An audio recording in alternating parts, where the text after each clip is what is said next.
रितु शर्मा और आपका स्वागत करती हूँ द मैथमेटिक्स प्लेनेट पर। तो स्टूडेंट्स, आपको जैसे पता है कि हमने सीटेट पेपर 1 मैथ्स की एक सीरीज स्टार्ट कर रखी है और उसमें हम कर रहे हैं नंबर सिस्टम। आज नंबर सिस्टम का डे 6 है, जिसमें हम करेंगे सिंप्लीफिकेशन से रिलेटेड कुछ रूल्स या कुछ ट्रिक्स, जिनकी हेल्प से आप ऐसे क्वेश्चंस को भी इजीली सॉल्व कर लोगे जिनकी कैलकुलेशन बहुत हार्ड पड़ती है या बहुत डिफिकल्ट होती है, उनको करने में बहुत ज्यादा टाइम लगता है। तो आइए सीखते हैं मेरे साथ इन ट्रिक्स को या इन रूल्स को, जो आपके पेपर को बनाएगा और भी आसान। तो चलिए स्टार्ट करते हैं। तो हमारा सिंप्लीफिकेशन में जो पहला रूल आता है वो आता है बॉड मास रूल, जो कि बहुत ही इंपॉर्टेंट रूल है। इसको अगर सीख लिया तो इससे रिलेटेड जितने भी क्वेश्चंस होंगे आप उनको गलत नहीं कर पाओगे। तो बॉड मास रूल क्या कहता है? B for bracket. तो सबसे पहले जो भी क्वेश्चन होगा हमें उसमें ब्रैकेट को सॉल्व करना है, फिर ओ फॉर ऑर्डर या of, D for division, M for multiplication, A stand for addition and then S stand for subtraction। तो सबसे पहले आपको इस क्वेश्चन में क्या याद रखना है? बॉड मास के सबसे पहले आप ब्रैकेट को सॉल्व करोगे, फिर उसके बाद आप डिवीजन से रिलेटेड एरिया जो भी दे रखा है उसको सॉल्व करोगे। After that you have to do multiplication, then addition and then subtraction. अगर आप इस सीक्वेंस में क्वेश्चन करोगे तो आपका क्वेश्चन बिल्कुल भी गलत नहीं होगा। तो इसको एक एग्जाम्पल के थ्रू करते हैं। तो एग्जाम्पल है हमारा 8 + 12 डिवाइडेड बाय 4 मल्टीप्लाई बाय 3। ठीक है, इस क्वेश्चन को इस रूल के अकॉर्डिंग करें तो सबसे पहले ब्रैकेट हमारा कहीं नहीं है, फिर हमारा है डिवीजन। डिवीजन हमारा यहाँ पर है। तो फर्स्ट स्टेप में हमारा क्या हो जाएगा? फर्स्ट स्टेप में हम 12 को 4 से डिवाइड करेंगे तो कितना आ जाएगा हमारा? 3। सेकेंड, आपका डिवीजन के बाद आता है मल्टीप्लीकेशन, तो इसकी जगह हम 3 लिख देंगे। तो सेकेंड स्टेप में हमारा क्या हो जाएगा? 3, इसकी जगह हमने 3 लिख दिया। 3 × 3 दैट इज 9। फिर आता है मल्टीप्लीकेशन के पास एडिशन। एडिशन है हमारा यहाँ पर ऑपरेशन, तो थर्ड स्टेप में हम एडिशन कर देंगे। थर्ड स्टेप में 8 में 9 ऐड कर देंगे दैट इज 17। ठीक है, तो इस रूल के अकॉर्डिंग हम क्वेश्चन करेंगे तो हमारा क्वेश्चन कभी भी गलत नहीं होगा। मुझे आशा है कि ये रूल आपको समझ में आएगा। तो बस आपको बॉड मास याद रखना है, B for bracket, D for division, M for multiplication, A for addition and S for subtraction. इस सीक्वेंस में क्वेश्चन करें और सिंप्लीफाई करें क्वेश्चन को बहुत इजीली। इससे आपका आंसर भी जल्दी निकलेगा और एक्यूरेसी भी रहेगी। तो चलते हैं, ये पहला रूल था। इसके बाद हम चलते हैं दूसरे रूल की तरफ।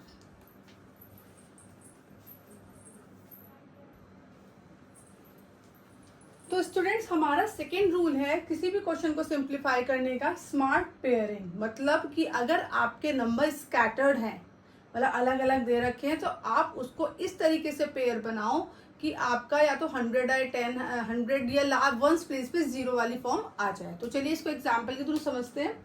हमारा क्वेश्चन है 38 + 47 + 62 + 53। अगर हम सीक्वेंस वाइज करेंगे तो थोड़ा लंबा बढ़ जाएगा कैलकुलेशन, लेकिन अगर हम इसको पेयर बना के करें, स्मार्टली हम इसको पेयर बनाना है। ऐसे दो नंबर देखने हैं जिनको ऐड करने के बाद आपका 100, 10, 1000 वगैरह की फॉर्म में आ जाए। तो देखिए, अगर हम 38 और 62 को एक साथ लिखें, इन दोनों को एक साथ लिखें, फिर 47 और 53 इन दोनों का पेयर बनाए, तो इजीली ये 100 + 100 = 200। देखो कितनी इजी तरीके से हमारा क्वेश्चन सॉल्व हो गया। लेकिन अगर हम उसको ऐसे करते 38 + 47 करते, फिर 47 जो रिजल्ट आता है उसमें 62 ऐड कर दे, फिर जो रिजल्ट आता है उसमें 53 ऐड कर दे, तो हमारा बहुत लंबा पड़ जाता। लेकिन स्मार्ट पेयरिंग की हेल्प से हमने ऐसे पेयर बना लिए जिससे कैलकुलेशन हमारी इजी हो गई। तो आई होप ये वाला रूल भी आपको समझ में आया होगा। ये ऐसी छोटी छोटी ट्रिक है जिनसे आप क्वेश्चन को बहुत इजीली सॉल्व कर सकते हो और आपका टाइम भी कम लगेगा। ठीक है, अभी हम इसका थर्ड रूल भी पढ़ेंगे, तो देखते हैं थर्ड रूल है क्या। तो स्टूडेंट से तीसरा रूल, हमारा जो थर्ड रूल है वो है यूज मल्टीपल्स ऑफ 10। मतलब अगर आपका क्वेश्चन कोई 9, 99, 999 इस नंबर्स के साथ मल्टीप्लाई हो रहा है, तो आप कोशिश करो कि जो 99 है आप उसको 100 की फॉर्म में, 10 मल्टीपल्स ऑफ 10 की फॉर्म में लिख सको। तो देखिए इसको करते हैं। एग्जाम्पल है, एग्जाम्पल के थ्रू ज्यादा इजीली समझ में आता है। जैसे 67 हमारा ये है 99 को हम क्या लिख सकते हैं? 100 - 1। ठीक है, अगर हम इसे सीधा कैलकुलेट करेंगे तो बहुत लंबा पड़ेगा, बट अगर हम इसको 100 - 1 करके करें तो ये इजीली हो जाएगा। तो क्या करेंगे, पहले 67 की 100 के साथ मल्टीप्लाई, देन बीच में माइनस है, देन 67 की 1 के साथ मल्टीप्लाई। ये आ गया आपका 6700 माइनस 67। इसको सॉल्व किया तो हमारा आया 6633। देखिए कितनी इजीली कैलकुलेट हमने इसको कर लिया। अगर हम इसको 67 को डायरेक्ट 99 से करते तो हमारा काफी लंबा लगता और टाइम भी हमारा थोड़ा सा कंज्यूम हो जाता। तो ये था rule number 3, use multiples of 10। And अब नेक्स्ट रूल करेंगे डेसिमल रूल। ठीक है,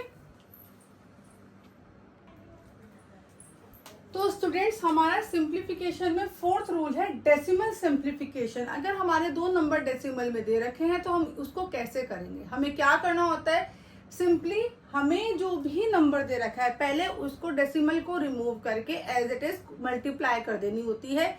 उसको सॉल्व करने के बाद हम मल्टीप्लाई करके डेसिमल लगाते हैं। जैसे ये वाला क्वेश्चन है 2.5 इंटू 4.2। हमें क्या करना है, सबसे पहले हमें डायरेक्ट मल्टीप्लाई करना है। 25 इंटू 42 की मल्टीप्लाई करोगे कितना आएगा, 25 2 ज़ा 50, 0 5, 25 4 ज़ा 100, 100 और 50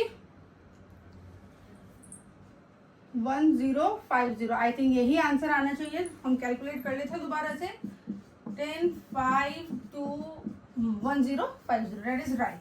तो ये आंसर है। अब हम क्या करेंगे, जो हमारा डेसिमल्स होगा उसको काउंट करके लगा देंगे। देखिए यहाँ भी 1 डिजिट से पहले है, यहाँ भी 1 डिजिट से पहले, तो टोटल कितनी डिजिट्स हो गई, 2। तो 2 डिजिट से पहले आप डेसिमल लगा दो, 1 2, तो डेसिमल आ गया हमारा ये। तो इसका आंसर आ गया हमारा 10.50। 2.5 इंटू 4.2 का जो हमारा आंसर आया वो आया 10.50। तो डेसिमल में क्या करना है, सीधा सीधा मल्टीप्लाई करो, देन डिजिट्स काउंट कर लो, कितने डेसिमल कितनी डिजिट से पहले डेसिमल है उतनी डिजिट तक वो लास्ट से लेके काउंट करके लगा दो। तो ये था डेसिमल सिंप्लीफिकेशन। आई होप ये भी आपको अच्छे से क्लियर हुआ होगा। हमारा जो लास्ट इसमें मैथ सिंप्लीफिकेशन का है वो है वैदिक मैथ के थ्रू हम क्वेश्चन को कैसे सॉल्व करोगे। तो चलते हैं, वो भी हम देख लेते हैं। तो ये जो ट्रिक्स होंगी इनकी प्रैक्टिस से, इनको प्रैक्टिस करोगे, इनको याद रखोगे तो आप इजीली कैलकुलेशन कर लोगे, वरना आपका टाइम बहुत ज्यादा कंज्यूम हो जाएगा। तो लास्ट ट्रिक जो है वैदिक मैथ्स के थ्रू मल्टीप्लाई करना, वो भी हम अभी करते हैं। तो स्टूडेंट्स हमारा जो लास्ट रूल है वो है मल्टीप्लाई फास्ट यूजिंग वैदिक मैथ। वैदिक मैथ को यूज करके आप किसी भी नंबर की मल्टीप्लाई बहुत जल्दी कर सकते हो। इसमें आपको ध्यान रखना है कि उस नंबर की मल्टीप्लाई बहुत इजी हो सकती है जो बेस के नियर हो, मतलब जो 100 के नियर नंबर्स होते हैं उनकी मल्टीप्लाई बहुत इजीली हो जाती है। तो हमारा एग्जाम्पल है 103 इंटू 104। तो स्टेप 1 में हम इसको कैसे करेंगे, स्टेप 1 में 103 को लिख लेंगे 100 + 3 और 104 को लिख लेंगे 100 + 4। इसके बाद 100 में +3 और 4 कितना होता है, 7। तो ये आ जाएगा 107। ठीक है, स्टेप 2 में क्या करेंगे, जो ये हमारा 3 और 4 है इनकी मल्टीप्लाई कर देंगे, दैट इज 12। ठीक, अब जो हमारा फाइनल आंसर निकल कर आएगा वो आएगा इसको डिजिट को और ये वाले जो डिजिट है इनको एक साथ लिख देना, तो ये हमारा फाइनल आंसर आ जाएगा। तो देखा कितना इजीली हमारा कैलकुलेट हो गया।